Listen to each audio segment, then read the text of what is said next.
안녕하세요.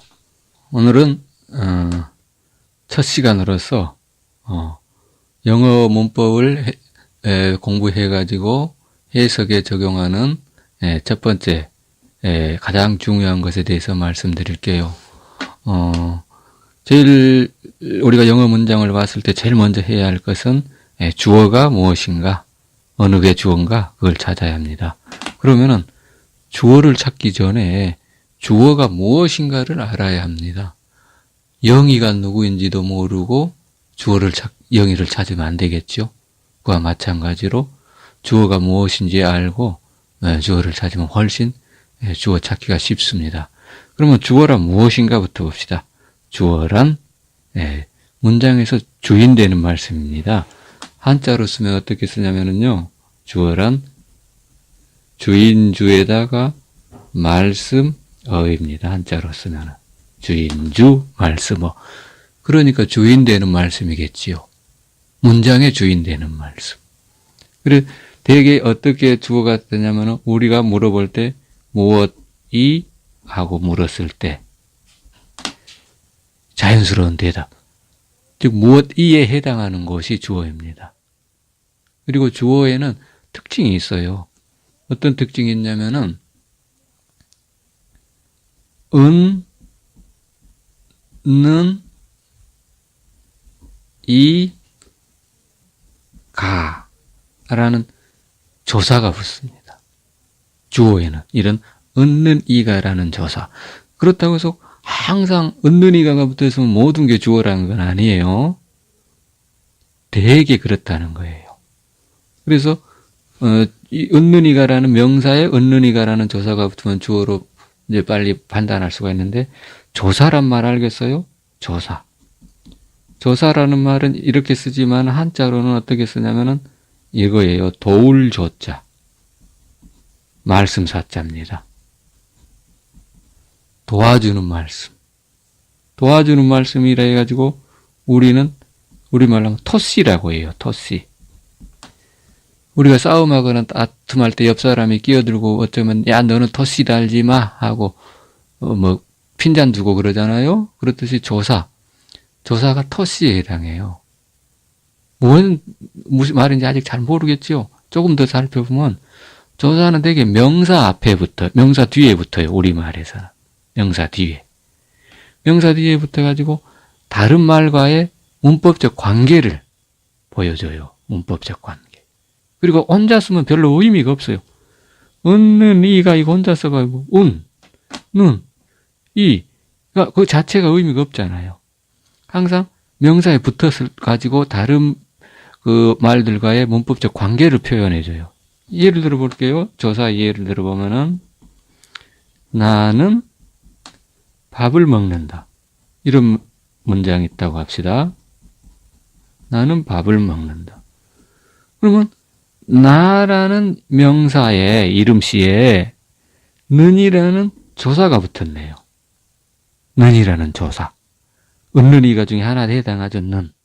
그러니까 나는 명사 다음에 는이라는 게 붙어가지고 이 말 덩어리 셋 중에서 나는 밥을 먹는다 말 셋 덩어리 중에서 무슨 문법적 관계를 보여주냐면 이 부분이 바로 주어가 된다. 이 문장에.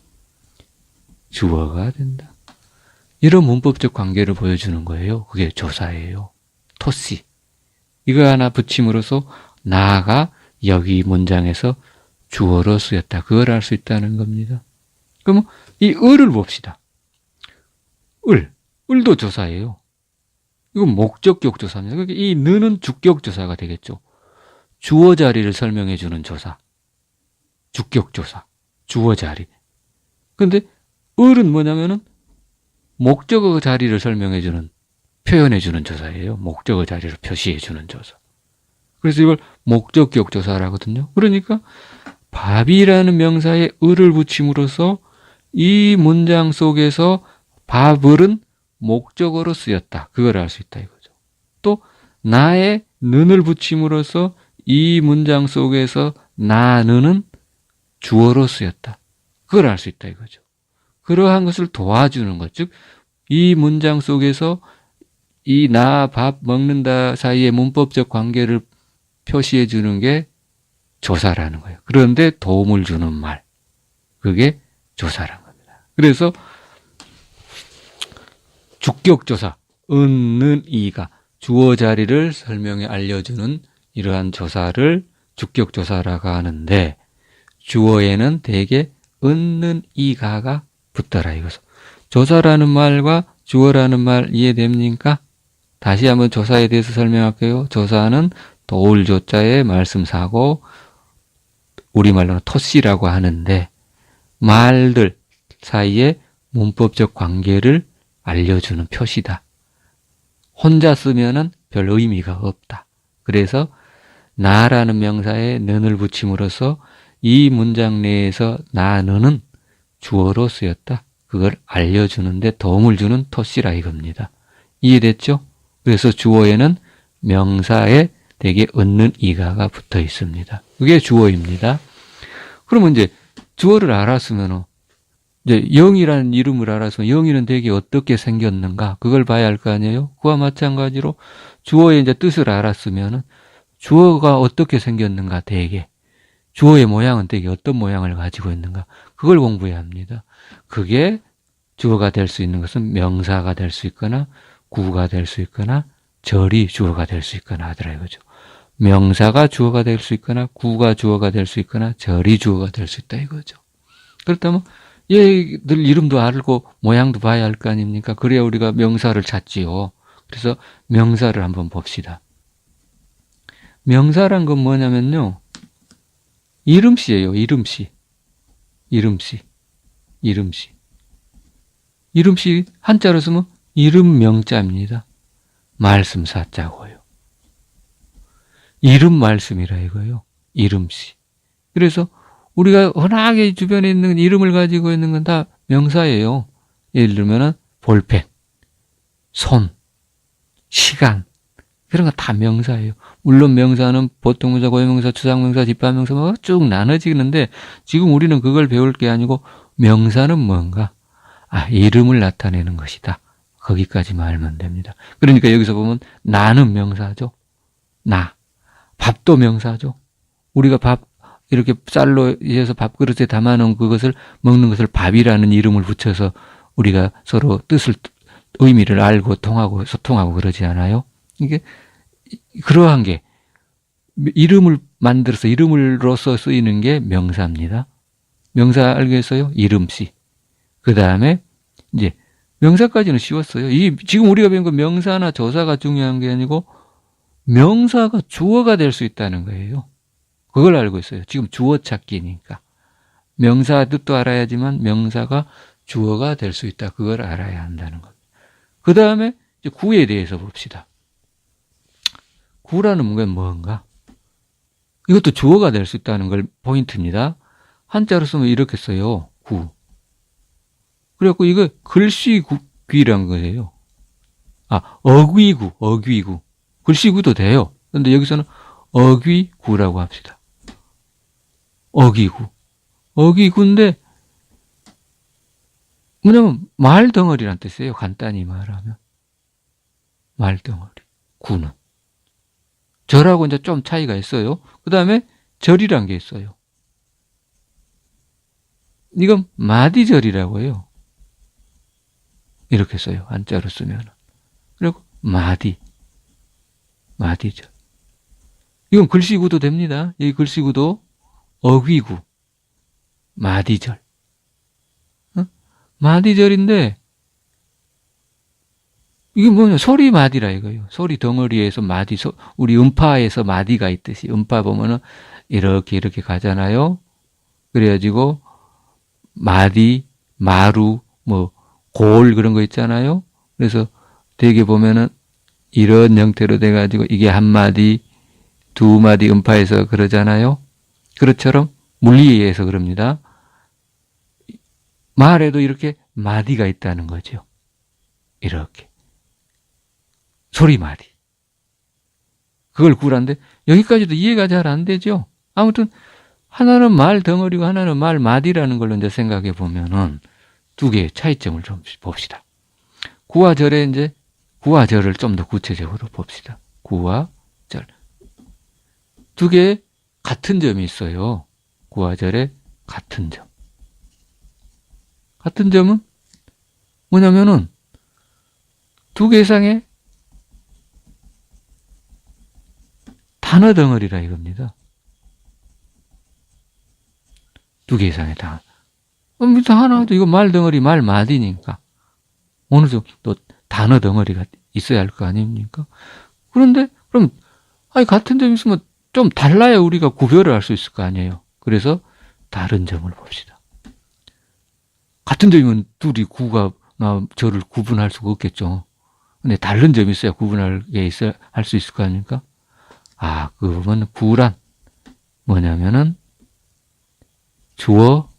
주어나 동사를 갖추고 있지 않다 이겁니다. 갖추고 있지 않음. 주어 또는 동사를 갖추고 있지 않음이에요. 주어나 동사를. 그러면 절은 뭐냐? 절은 주어나 동사 주어와 동사 둘 다를 동사를 모두 갖추고 있음입니다. 이게 이제 중요한 차이예요. 하나는 주어나 동사 둘 중에 하나가 없으면 구가 돼요. 두 개 없어도 구가 되고. 그러나 절은 주어 동사를 모두 갖추고 있어야 돼요.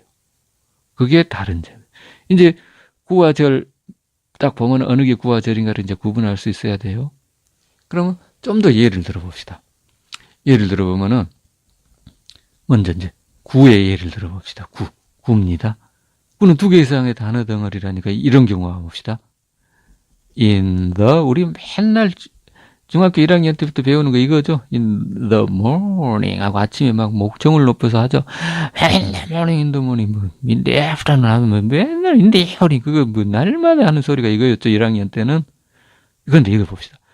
단어가 무려 3개나 있네요. 그런데 주어에 해당하는 건 없어요. 동사에 해당하는 것도 없어. 물론 이게 명사니까 주어가 될 수 있겠지만 morning이 명사 아침이니까 이건 정관사 나중에 배웁니다. 이는 전치사. 근데 이게 여기서 주어가 될 수가 없어요. 왜냐하면 이 문장 이게 in the morning이 아침에라는 뜻이니까요. 아침에. 언는이가 안 붙어 있어요. 아침에. 이건 주어가 될 수 없어요. 주어 동사가 없어요. 아무리 동사는 움직시라거든요. 동사에 대해서 좀 알아봅시다. 여기다 쓸게요. 동사는 움직임에 관련된 것. 즉 이걸 우리말로 하면 움직시라 해요. 움직시. 근데 이 in the morning에 움직시 보이나요? 움직임에 관련된 거? 안 보이죠? 이게 구라는 거예요. 2개 이상의 단어 덩어리인데 주어나 동사가 없네. 구다. 그 다음 또 하나 봅시다. to see라는 게 있어요. 이건 이제 나중에 배울 to 부정사라고 하는데 2개 이상의 단어 덩어리네요. 그런데 see라는 동사가 있네. 보다니까. see는 보다잖아요. 동사. see는 보다니까 동사 있네. 2개 이상의 단어 덩어리. 동사가 있다? 주어가 없네. 이거 구네. 왜냐하면 절은 주어와 동사를 다 갖추고 있어야 돼요. 그런데 이 녀석은 보면은 동사는 있는데 주어에 해당한 게 없어요. 그래서 이건 구라고 해요. In the morning 이거 구. To see 이것도 구. 왜? 2개 이상의 단어 덩어리지만 주어 동사 둘 중에 하나가 없어. 또 그 2개 다 없어도 돼. 구가 돼요. 이해됐죠? 그런데 마지막에 절에 대해서 배워봅시다. 절이란 건 뭔가? 한자로 쓰면 말마디라 했죠. 그런데 절은 뭐냐? 주어 동사를 가지고 있다 했어요. 그러니까 예를 들면 I think 해봅시다. I think 하면은 2개 이상의 단어네. 단어 덩어리는 I think는 이게 구냐 절이냐? 나는이라는 주어가 있고 think라는 동사가 있네요. 그러니까 in the morning보다도 단어 수가 적지만 주어 동사를 모두 갖추고 있기 때문에 I think는 절이 된 겁니다. 여기까지 알겠어요? 지금 구와 절에 대해서 쭉 말했어요. 다시 설명하면은 구는 어귀구, 글귀구, 글자 구도 되지만은 절은 마디절이라요. 마치 물리에서 음파에서 마디, 마루, 골 뭐 그런 게 있듯이 이게 한 마디 하듯이 말도 한 마디가 있어요. 그리고 구와 절의 같은 점은 두 개 이상의 단어 덩어리고 다른 점은 구는 주어나 동사 둘 중에 하나를 빠졌거나 둘 다 없거나 주어 동사가. 절은 주어 동사로 모두 갖추고 있습니다. 그래서 예를 보면 in the morning to see는 구가 되고 I think는 절이 된다는 거예요. 여기까지 이해됐습니까? 그럼 구와 절이 중요한 게 아니고 바로 주어가 될 수 있다는 거예요. 이러한 구, 절 중에 어떤 정도로. 물론 in the morning은 주어 되는 거 아닙니다. 이제 보면은 어떻게 이게 주어가 되는가 그걸 이제 공부하게 됩니다. 그래서 여기서는 주어가 될 수 있는 것 세 가지 명사하고 구와 절 그리고 주어가 무엇이고 어떻게 생겼으며 명사는 무엇이고 구란 무엇이며 절이란 무엇인가 그것에 대해서 공부를 하였습니다. 오늘 수업은 여기까지입니다. 복습 잘 하시고 철저히 암기해 주세요.